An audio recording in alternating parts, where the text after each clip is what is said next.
Good evening, Rahul, and good evening to all my fellow panelists. Yes, I have watched it. And all I can say is, Rahul, that the Kashmir files to me is like a mirror. For the victims and the uninformed, it reflects truth and reality, while for the perpetrators and the enablers, it reflects shame and guilt. We live in a nation of broken mirrors, Rahul, where you possess neither a shadow nor a reflection if you are a Kashmiri Hindu. You don't exist after you die. We live in a nation that waits for death to rid us of our remembrances.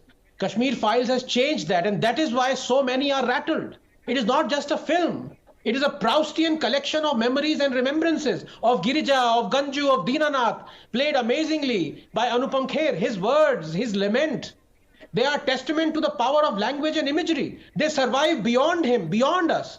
Hearing him, one felt loss for hope, wondering whether that fabled arc of moral universe would ever bend towards justice for the Kashmiri Hindus. Remember, Rahul, that 3 years ago the Supreme Court diabolically, and I choose my words very carefully, diabolically rejected reopening cases of criminal atrocities against Kashmiri Hindus because it quoted, too much time had elapsed. That's correct. Justice is now to be weighed against time. Rahul, governments come and go and we shout and we make 100 excuses, but we can't get away from that fact that 7 lakh Kashmiris are in exile. Mind turns numb at the very thought that a nation is going about its business for 30 years.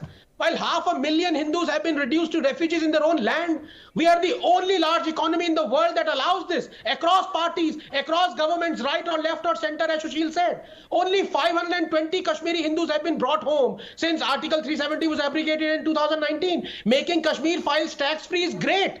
It really is. I commend the politicians and chief ministers who have done this. But remember your dharma. It is to make sure 7 lakh Kashmiri Hindus are brought home. And time is running out, Rahul. That totem of the left, Arundhati Roy, once cushioned the crimes of the Maoists by calling them Gandhis with guns. Well, यही नहीं, अभी और सुनिए.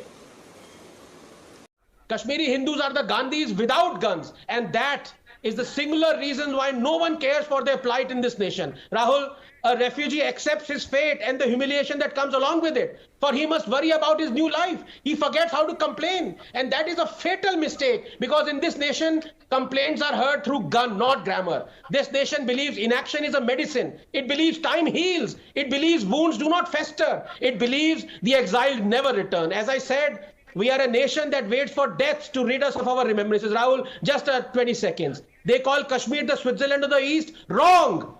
It is a Srebrenica of the East.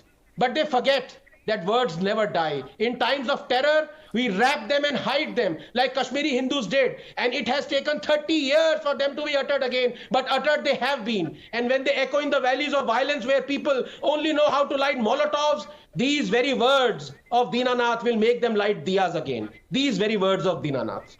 Well...